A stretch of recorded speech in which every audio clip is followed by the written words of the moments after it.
संस्कृति खाली बीचे बीचे माझे माझे रेखा खिंचाई गया है और रेखाटार नाम है कोई झारखंड बंगाल बॉर्डर।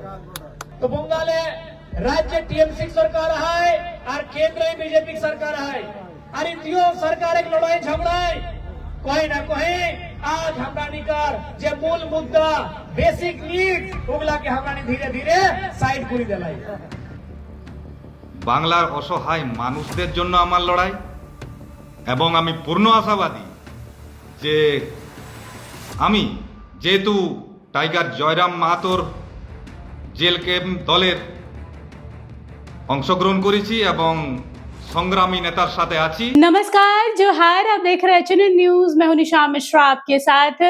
जेल के अब बंगाल में किस्मत आजमा रही है, किसी से छिपा हुआ नहीं है। अब आहिस्ता आहिस्ता प्रत्याशियों के नाम भी सामने आने लगे हैं। मुकाबला त्रिकोणीय होना था, लेकिन आजसू के ऐलान के बाद कि वो भी बंगाल के पुरुलिया में एक बार फिर से चुनावी मैदान में होंगे, इसके बाद से मुकाबला अब चौतरफा देखा जा रहा है कि चौतरफा मुकाबला होगा।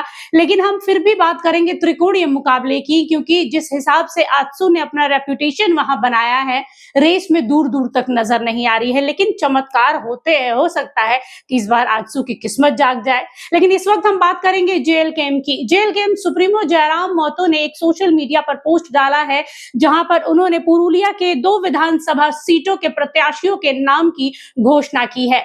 एक है बाघमुंडी और दूसरा है जयपुर। बाघमुंडी के जो सीट से जो उम्मीदवार खड़े होंगे उनका नाम मनोज कुमार महतो है, और जो जयपुर से चुनाव लड़ेंगे उनको हम सब जानते हैं, दिव्य ज्योति सिंह देव।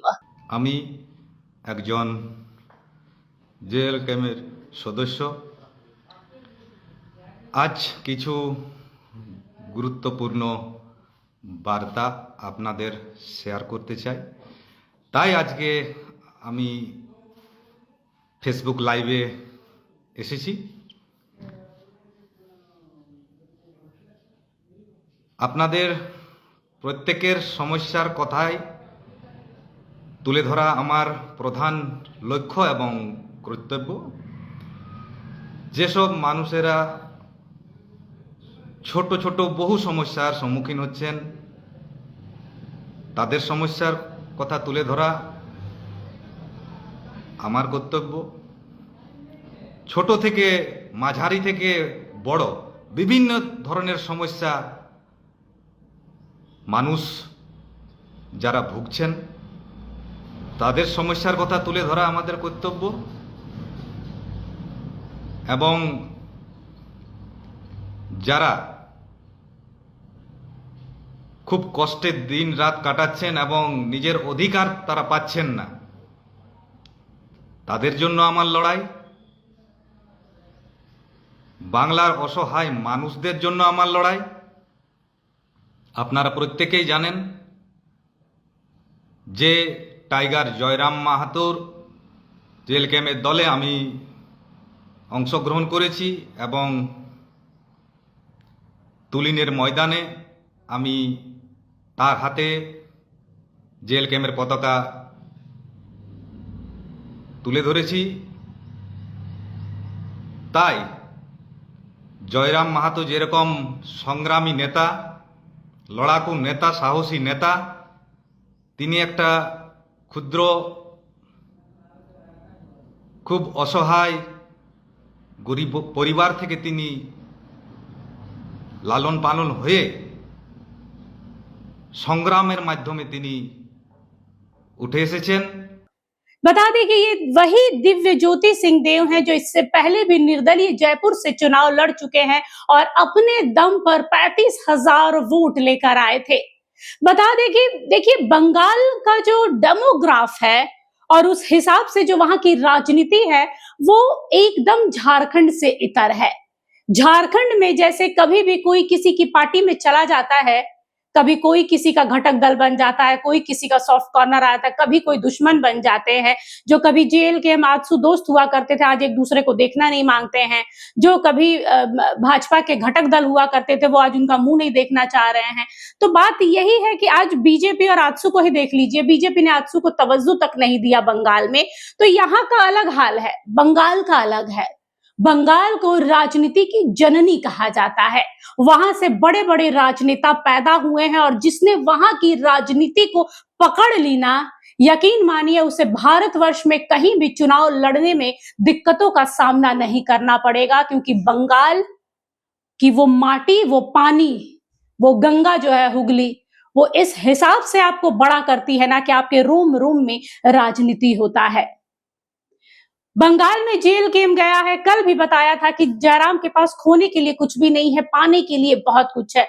40 लाख कुर्मी है वहां पर, और इन 40 लाख कुर्मियों पर किसका राज होगा, किसका दबदबा होगा, ये देखने लायक होगा। अगर पुरुलिया की बात करें तो पुरुलिया की जो सियासी जमीन है वो बहुत उबड़ खाबड़ है। वहां की जो जनता है उसका मूड कब बदल जाता है, कब करवट लेता है, ये कहना मुश्किल है। वो किसके सिर पर ताज रखेगी और किसे निकाल बाहर करेगी, ये भी किसी को नहीं पता है। बहरहाल बाघमुंडी की बात करें तो बाघमुंडी सीट पर पिछले चुनाव में तृणमूल कांग्रेस का कब्जा था। इस बार ममता बनर्जी ने यहां से सुशांत महतो को उम्मीदवार बनाया है। भाजपा ने भी यहां से उतारा है अपने जो प्रत्याशी हैं, हरिदास महतो को यहां पर उतारा है भाजपा ने। वहीं वाम मोर्चा भी पीछे नहीं है। हम यहाँ पर बात कर रहे हैं टीएमसी, बीजेपी, जेएलकेएम और आजसू की। यहाँ पर वाम मोर्चा ने भी अपने प्रत्याशी को उतारा है। उनके प्रत्याशी का नाम परिमल कुमार बताया जा रहा है। और जेएलकेएम की बात करें तो जेएलकेएम के जो उम्मीदवार हैं वो भी यहाँ से उतर रहे हैं। अगर जेएलकेएम वोट कटुआ का काम करता है तो यकीन मानिए भाजपा को यहाँ फायदा होगा। और अगर पुरुलिया संसदीय सीट की बात करें तो पुरुलिया संसदीय सीट पर भाजपा का पहले से ही कब्जा रहा है। कह सकते हैं एक छत्र राज किया है भाजपा ने। तो आगे भी ये मानकर चली, मैं ये नहीं कहती हूँ कि जेएलकेएम वहां हार जाएगा या क्या होगा नहीं होगा। हमेशा से पुरुलिया का जो विधानसभा संसदीय क्षेत्र जो रहा है, सीट जो रहा है, उस पर बीजेपी का कब्जा रहा है। और बीजेपी एक ऐसी पार्टी है कि इतनी आसानी से अपनी सीटों को नहीं छोड़ती है, अपना प्रभाव नहीं हटाती है झटके से। धीरे धीरे भले धूमिल हो जाए, लेकिन फिलहाल पूरे भारतवर्ष में और बंगाल में खासकर फिलहाल अगर हम बात करें तो एक बार फिर से जनता के भीतर परिवर्तन का जो इनकलाब है वो आवाज दे रहा है। इस बार जनता फिर से विद्रोही हो रही है। टीएमसी के जितने कार्यकर्ता हैं जो वहां पर गुंडागर्दी करते हैं, हुड़दंग मचाते हैं, इसका जीता जागता सबूत हमें रामनवमी में देखने को मिला है। जनता सड़कों पर थी और जमकर यहाँ पर भगवा खिला है, जमकर यहाँ पर बीजेपी के लिए नारा लगा है, जय श्री राम का नारा लगा। और इस बार लग रहा है कि परिवर्तन होगा। किस ओर होगा, कैसे होगा नहीं मालूम, लेकिन होगा परिवर्तन। बात करें यहाँ पर दिलचस्प लड़ाई होगी यहाँ पर जयपुर में।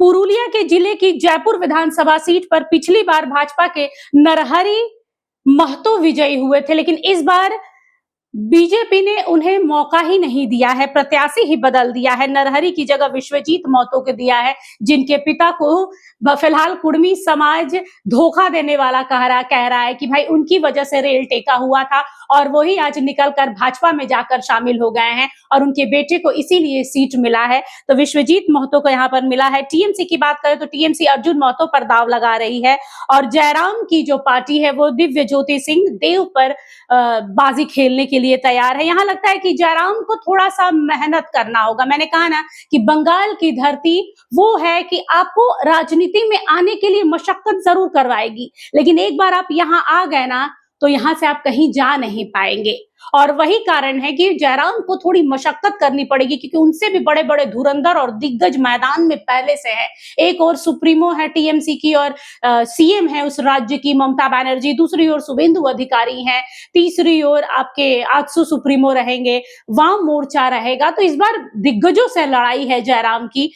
महज 5 साल 10 साल हुआ होगा जयराम को राजनीति में आए, जिस हिसाब से उनका ग्राफ ऊपर जा रहा है, लोकप्रियता में कमी नहीं है, लेकिन जो पहले से वहां पर अपना सॉफ्ट कॉर्नर, अपना प्रभाव जनता पर बनाए हुए हैं, उनसे लड़ना है तो उनके बराबर का टक्कर जयराम को देना होगा। यहां भी मैं वही कहूंगी, वन मैन आर्मी है फिलहाल जयराम की पार्टी, लेकिन दिव्य ज्योति सिंह देव के आने के बाद से ये जरूर है कि वहां की जनता के लिए नोन फेस है, यानी जानने वाले लोग हैं जो जानते हैं कि दिव्य ज्योति बंगाल के हैं। ये भी नहीं है कि हाँ कोई ये कहेगा कि अरे ये झारखंड से उठकर आ गए हैं तो ये क्या हमारी मदद करेंगे।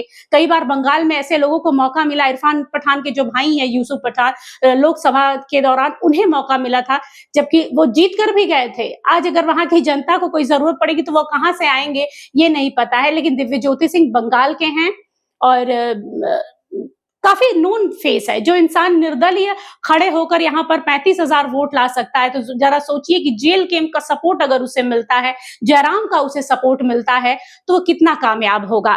तो यहाँ पर यही बता सकते हैं अमूमन कि पुरुलिया की जयपुर सीट पर जयराम के लिए राजनीति का एक नया दांव पेच होगा, एक नया सीट है, नया दरवाजा खुल सकता है, बशर्ते बंगाल में बंगालियत की नजर में वो चढ़े।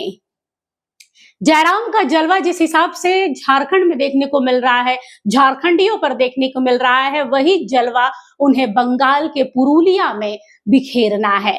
और यहाँ पर जयराम को अंत तक वहां रुकना चाहिए, क्योंकि जयराम के चेहरे पर ही वहां दिव्य ज्योति को लोग जानेंगे और दिव्य ज्योति के नाम पर लोग जेएलकेएम को जानेंगे। तो जरूरी है कि सिक्के के दोनों पहलुओं को वहां रहना जरूरी है फिलहाल, जब तक ये चुनाव नहीं हो जाता, क्योंकि वहां पर दिग्गज नेता पहले से ही हैं। आप अगर जरा सा लाइमलाइट से हटे और आपका पत्ता साफ। तो फिलहाल यही है कि पुरुलिया जयपुर से और बाघमुंडी से जेएलकेएम ने अपने अपने प्रत्याशियों के नाम की घोषणा कर दी है। अब देखना दिलचस्प होगा कि दिव्य ज्योति ने निर्दलीय होकर जो जलवा बिखेरा है वो जेएलकेएम के सपोर्ट और प्रत्याशी के तौर पर कितना बिखेरते हैं। फिलहाल के लिए इस खबर पर बस इतना ही। देखते रहिए एचएनएन न्यूज। नमस्कार, जोहार।